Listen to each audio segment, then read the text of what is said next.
ಆಹಾ 10ನೇ ತರಗತಿಯ ಫಲಿತಾಂಶ ನಾಳೆ ಬರಲಿದೆ. ಸೋಮ ಕೇಳಿಸ್ಕೊಂಡೇನಿಲ್ಲ? ಕೇಳಿಸ್ಕೊಂಡ? ಅಯ್ಯಯ್ಯ ಕೇಳಿಸ್ಕೊಂಡೆ ಅಣ್ಣ. ಹಾಕಿದ್ದೀನಿ ಪದೇ ಪದೇ ಅಂತ ಏಟ್ಕಿತ ಅಂತ ಹಾಕ್ತೀಯಾ? ಏಯ್ ಕನ್ನಡಿ ಐತೇನಲ್ಲ? ಕನ್ನಡಿನ ಕನ್ನಡಿ ಯಾಕೆ? ಫೋನ್ ಐತಲ್ಲ, ಅದರಲ್ಲೇ ಸೆಲ್ಫಿ ಆನ್ ಮಾಡ್ಕ ಮಕ ನೋಡ್ಕೋಬೇಕಾ? ಏಯ್ ನನ್ನ ಮುಖ ನೋಡ್ಕೊಳಕ್ಕಲ್ಲ, ನಿನ್ನ ಮುಖಕ್ಕಲ್ಲ. ನಿನ್ನ ಮುಖ ಹೆಂಗದೆ ಗೊತ್ತದ? ಹೆಂಗದೆ? ಈ ಹಾಲು ಕುಡಿಯೋ ಮಗು ಇತ್ತದಲ್ಲ, ಅದು ಕಂಟು ಪೂರ್ತಿ ಹಾಲು ಕುಡಿದು ಬಕ ಬಕ ಬಕ ಬಕ ಅಂತ ಕಕ್ಕೊಂಡು ಮೈಯಲ್ಲೆಲ್ಲ ಚೆಲ್ಕೊಂಡು ಅಮ್ಮನ ಸರಿಗಿಟ್ಕೊಂಡು ಅಮ್ಮ ದೆವ್ವ ಅಂತ ಪಕ್ಕದ ಬೀದಿಲಿ ಹೊಂಟೈತದೆ. ಹಂಗೈತೆ ನಿನ್ನ ಮುಖ. ಅಣ್ಣ ನೀನು ಉರ್ಕತಿಯ ಅಂತ ಗೊತ್ತಿತ್ತು, ಆದರೆ ಈಟು ಉರ್ಕತಿಯ ಅಂತ ಗೊತ್ತಿರಲಿಲ್ಲ. ಏಯ್ ಮತ್ತಿನ್ನೇನಿಲ್ಲ, ನಾನು ಹೇಳ್ತಿರೋದು ನಿನಗೆ ಅರ್ಥ ಆಯ್ತಿಲ್ವೇ? ನಾಳೆ ರಾಣಿದು ರಿಸಲ್ಟ್ ಬರ್ತದೆ, ಫೇಲ್ ಆಯ್ತಾಳೆ ಅಂತ ಇಂಟರ್ನೆಟ್ನಾಗ ಬರ್ತದೆ ನ್ಯೂಸು.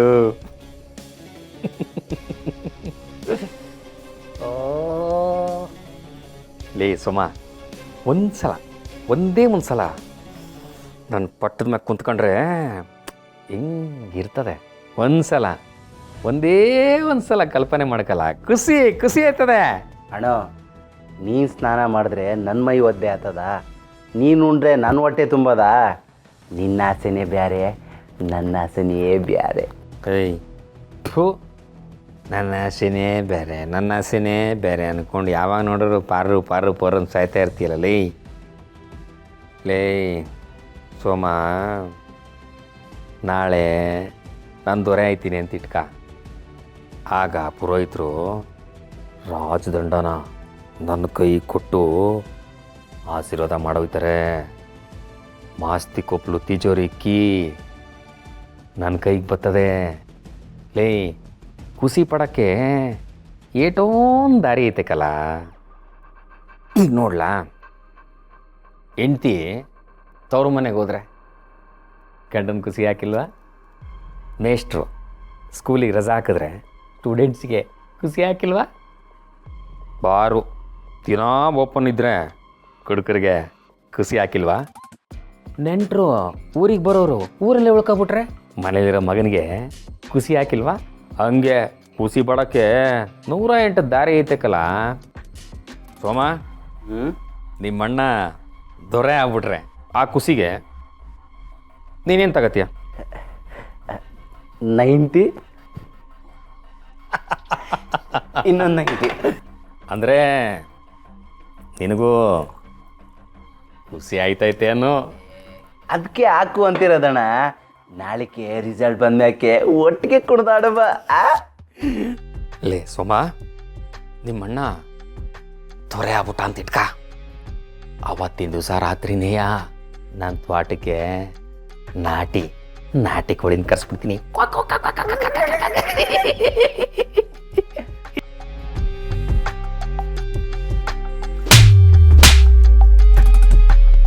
ನಾಟಿ ಕೋಳಿ ಲೇ ನಾಟಿ ಕೋಳಿ ಅಂತ ತಕ್ಷಣ ನಾಚ್ಕಾಗ್ಬಿಟ್ಟ. ಕಳ್ಳ. ಛತ್ರಿ ದಣಿ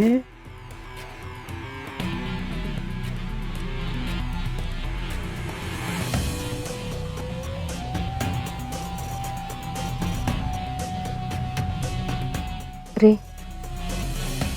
ಪಾಯಸ ತಗೊಳ್ಳಿ. ಪ್ರತಿ ಸಲ ನೀವು ಪಾಯಸ ಕೇಳಿದಾಗಲೂ ಏನಾದರೂ ಒಂದು ತೊಂದರೆ ನಡೀತಿತ್ತು.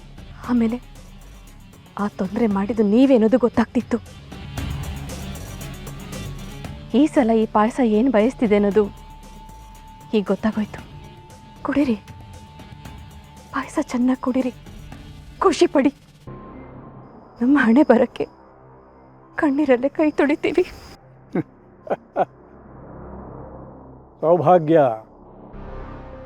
ಬಾಳೆಗೆ ಬೋಳಿ ಆದ್ರೇನು ಕಾಳಿ ಆದ್ರೇನು ನೀರೆರಿಬೇಕು ಅಷ್ಟೇ. ನನಗೆ ಅವರೆಲ್ಲರ ನೋವು ಅವರೆಲ್ಲರ ಆಕ್ರಂದನ ಇದನ್ನು ನೋಡಬೇಕಿತ್ತು, ನೋಡಿ ಸಂತೋಷ ಪಡಬೇಕಿತ್ತು. ಆ ಕಡೆ ನೋಡು,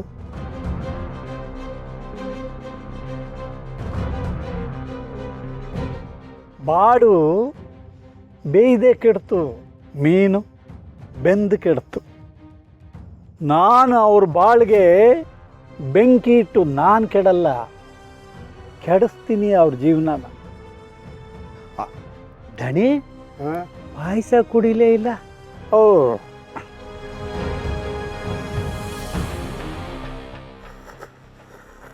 ಹೆಂಗಿದೆ ದಣಿ?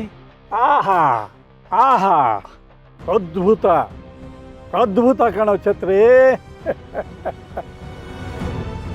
ಧನ್ಯವಾದಗಳು ಸೌಭಾಗ್ಯ. ಪಾಯಸಕ್ಕೆ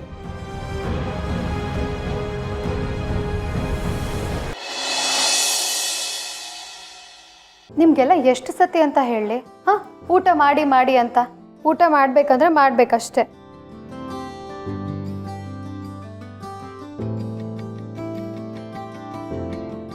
ಮನೇಲಿ ಎಲ್ಲರೂ ನೋವಲ್ಲಿರಬೇಕಾದ್ರೆ ಹೆಂಗವ ಊಟ ಮಾಡೋದು? ಅನ್ನ ಹೆಂಗವ ಗಂಟ್ಲಿಗೆ ಇಳಿಯತ್ತೆ? ಹಾಗಂತ ಹಸ್ಕೊಂಡಿರೋಕ್ಕಾಗತ್ತಾ ಅಂಕಲ್? ಪೂಜೆ ಆದಮೇಲೆ ಪ್ರಸಾದ ತಗೊಳ್ಳೇಬೇಕು ತಾನೆ ಅಂಕಲ್. ನಮ್ಮ ಜೀವನದಲ್ಲಿ ಏನೇ ಆದರೂ ಏನೇ ಹೋದರೂ ನಮ್ಮ ದಿನನಿತ್ಯ ಚಟುವಟಿಕೆಗಳನ್ನ ನಾವು ಮಾಡಲೇಬೇಕು.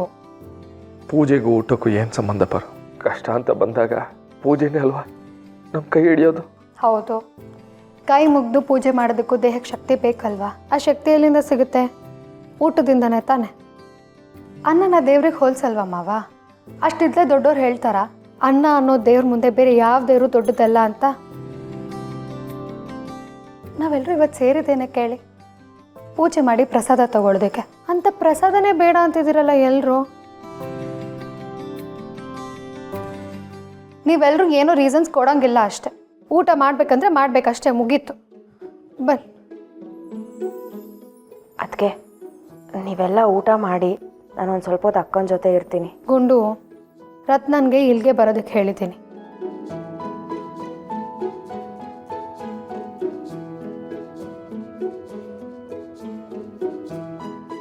ಅಲ್ಲಿ ನೋಡು.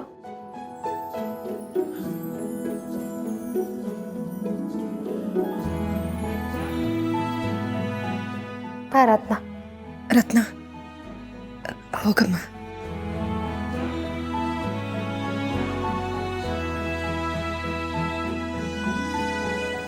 ನೋಡ್ತಗೊಂಡು ನಿಮ್ಮ ಅಕ್ಕನೂ ಬಂದ್ಲು. ನಿಂಗೆ ಈಗ ಸಮಾಧಾನ? ನೀನು ನಿಮ್ಮ ಅಕ್ಕನ ಪಕ್ಕನೇ ಕೂತ್ಕೊಂಡು ಚೆನ್ನಾಗಿ ಊಟ ಮಾಡು. ಗುಂಡು ಊಟ ಮಾಡ್ತೀನಿ ಅಂತ ಹೇಳಲ್ಲು. ನೀವೆಲ್ಲರೂ ಊಟ ಮಾಡ್ತೀರ ತಾನೇ?